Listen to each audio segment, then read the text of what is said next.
you're still working at Esri, right? Yep. Yep. Awesome. So I And work in so, professional services at Esri. Oh, I'm sorry. oh Yeah. no, you're good.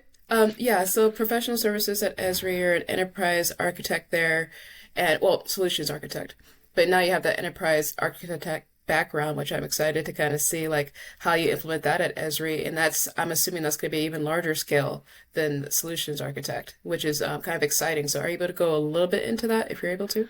Yeah, I actually just had a conversation about that this week. So I'm a solution architect at Esri, but one of the things with Esri is if you have a skill set, then you're given a lot of freedom to put it to use as long as you can find some way to benefit the customers. So in my role, I happen to have a couple large like federal customers, a couple large commercial customers where I work with multiple departments, lines of business, whatever you want to call it. And so I in that role with them, I participate kind of locally with those groups, but I also get a level of insight into their organizations which those people don't necessarily have. Now, I don't want to imply that I know more about their organizations than they do. I certainly don't.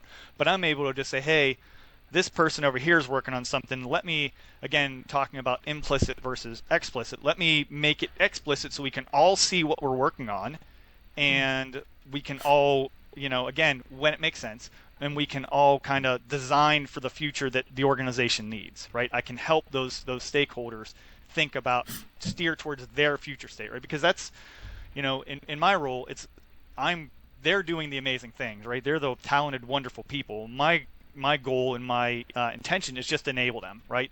If they're hitting a roadblock, or if they're again, if they're designing locally and maybe they're running up against some barrier because someone else is designing something similar in the organization, I might be helping that same person and I might be able to help them steer those things together. And then those two groups can do amazing things together and benefit from one another rather than, working at cross purpose is probably a strong thing to think because that's certainly not the intention, but sometimes that's what happens, right? Is different organizational groups will be building things in different directions when in reality their needs aren't that different. Breaking those silos. Yeah, exactly. Yep. Awesome. And so one thing I did find interesting about is that essentially like you are very much breaking those silos, which I think a lot of companies need. Why would companies need an EA on their team?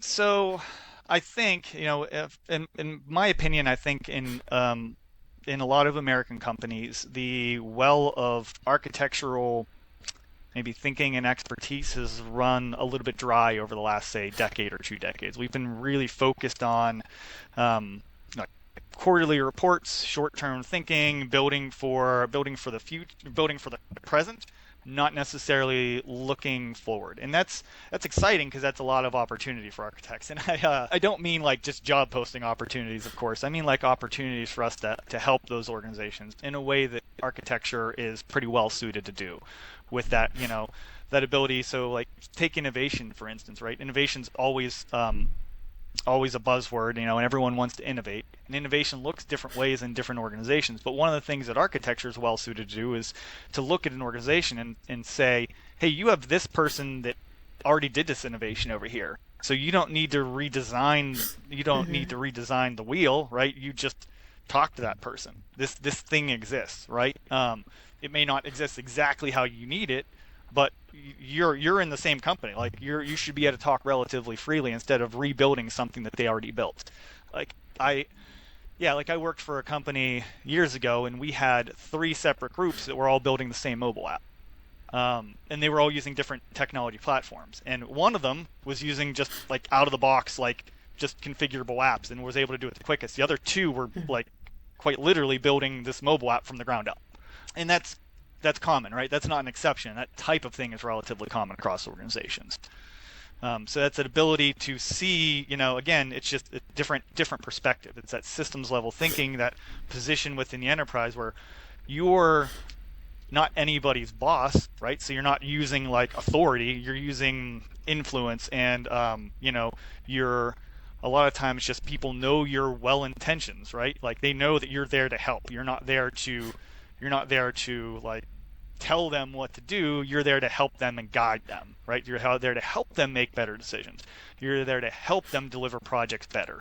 And over time, those things will improve the technology business platform. But it's their work that executes it, right?